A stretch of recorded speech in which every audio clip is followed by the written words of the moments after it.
Good day, ito mga ka-driver. Ito, napakaganda nito. Sa dinami-dami ng aking naging dashcam, ito lang talaga yung pinaka-the best. Ayan, sa mga nakagamit na nito, ito yung DD5 dual channel dashcam. Meron ito dito sa harap. Ayan, na-install ko na kasi. Ayan. So, meron siya dito sa harap. And then, meron din siya dun sa likod. Ayan, dual cam po yan. Yan. Napakaganda. Ang ganda ng quality po ng video nito. Talaga naman na masasabi ko na sulit ang pagkakabili ko nito. Ayan. Maliit lang siya actually. Hindi nga siya umabot ng kasing laki man lang nitong itong mirror eh.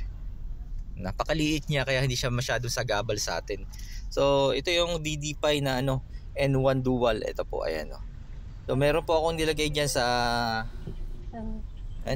check out nyo na lang kasi alam ko sale ito eh. Nabili ko ito sale po. Hopefully kung kayo naman ang bibili, sale pa rin siya. Pero napakaganda ng quality ng video nito. Talagang hindi po kayo hihiyain. Ang dami ko na naging dashcam, 4 na yata.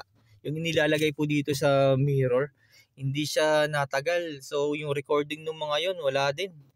Sayang lang ang pera ko kung tutuusin. Pero ito, yung 4 na yon, almost isang ganito lang. Pero napakaganda po nito. Ang ganda ng connection nito.